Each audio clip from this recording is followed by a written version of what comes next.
Fala pessoal, tudo certo? Hoje a gente vai conversar sobre o relatório gerencial de janeiro de 2026 do VCJ-R11. Um fundo imobiliário que muita gente tem na carteira recebe dividendos todo mês e às vezes nem imagina o que realmente está acontecendo lá dentro. E esse relatório veio interessante porque ele praticamente mostra uma virada de clima no mercado de fundos imobiliários. Então a ideia aqui é destrinchar o relatório de forma simples, direta e com aquela linguagem de investidor da vida real. Porque relatório de fundo de investimentos imobiliários às vezes parece bula de remédio.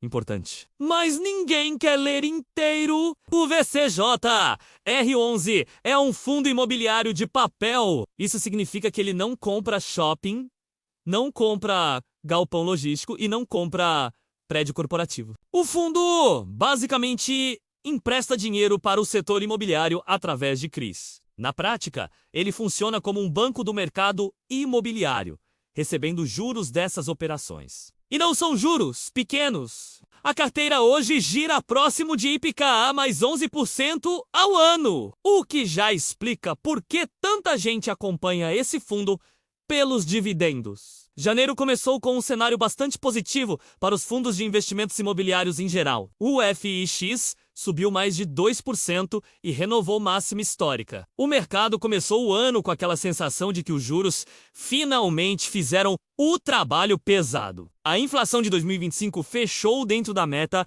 e a economia começou a desacelerar por causa da Selic alta. Traduzindo, o mercado passou a acreditar que o próximo movimento do Banco Central pode ser cortar juros. E quando aparece expectativa de queda da Selic, os fundos imobiliários começam a respirar novamente, principalmente os fundos de papel. No resultado do mês, o VCJ-R11 gerou 1,02 real por cota, mas distribuiu 0,88 real.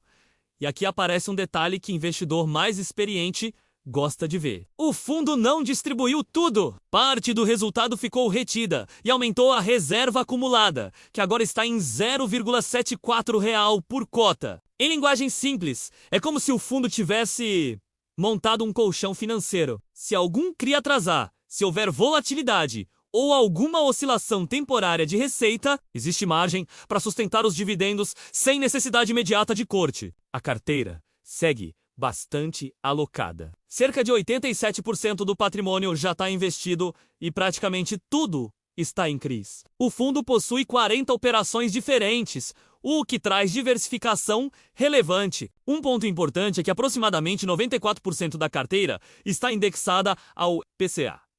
Isso significa que boa parte da receita acompanha a inflação. Se o IPCA sobe, a remuneração tende a subir junto, protegendo o rendimento real do investidor. Quando olhamos para onde o dinheiro está emprestado, vemos maior exposição ao setor residencial, seguido por varejo e energia. Isso mostra que o fundo não depende de apenas um tipo de empreendimento. Caso um segmento enfrente dificuldades, o impacto tende a ser diluído. Regionalmente, São Paulo continua dominando a carteira, concentrando a maior parte das operações. E isso não é exatamente um problema, já que o estado ainda possui a maior liquidez imobiliária do país. Agora vem a parte que todo investidor precisa olhar, mesmo não sendo a mais confortável: o risco de crédito. Todo fundo de CRI possui algum nível de problema em determinados ativos. O importante não é a ausência de risco, mas sim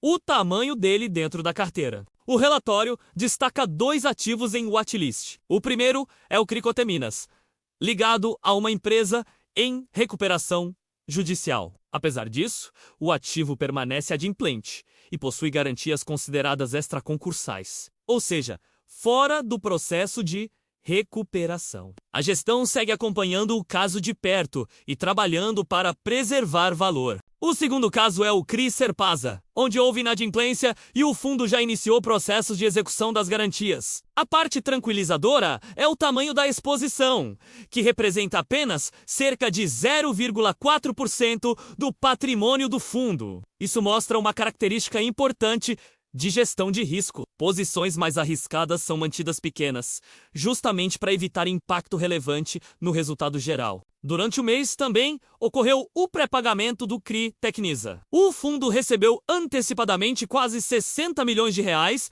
e ainda capturou um prêmio nessa liquidação antecipada. Na prática, entrou uma receita extraordinária que ajudou o resultado do período. Um ponto que chama bastante atenção é a diferença entre o valor patrimonial e o preço de mercado. O valor patrimonial da cota está próximo de R$ 94, enquanto o mercado negocia perto de R$ 80.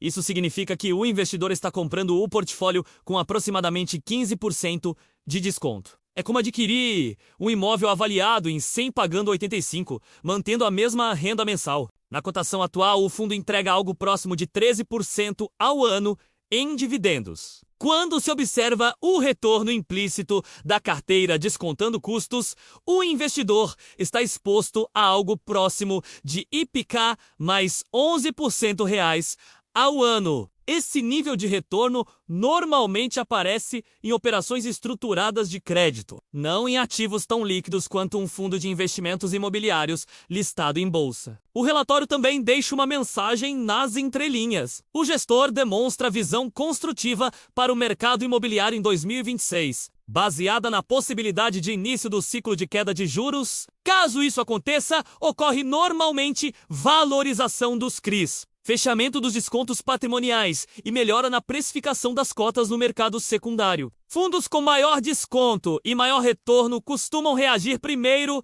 nesses ciclos. O VCJ-R11 não é um fundo conservador no padrão mais defensivo do mercado. Ele assume riscos maiores de crédito para buscar retornos superiores. Isso naturalmente traz mais volatilidade, mas também explica o nível de rendimento distribuído ao cotista. Até o momento, o relatório mostra uma carteira diversificada, com problemas pontuais controlados e uma reserva relevante, funcionando como proteção. No fim das contas, o fundo parece ter atravessado o período mais difícil de juros elevados e agora entra em uma fase em que o cenário macroeconômico pode começar a jogar a favor. Dividendos continuam fortes. Existe desconto patrimonial relevante e o portfólio segue gerando resultado acima do distribuído. E talvez a principal lição aqui seja simples.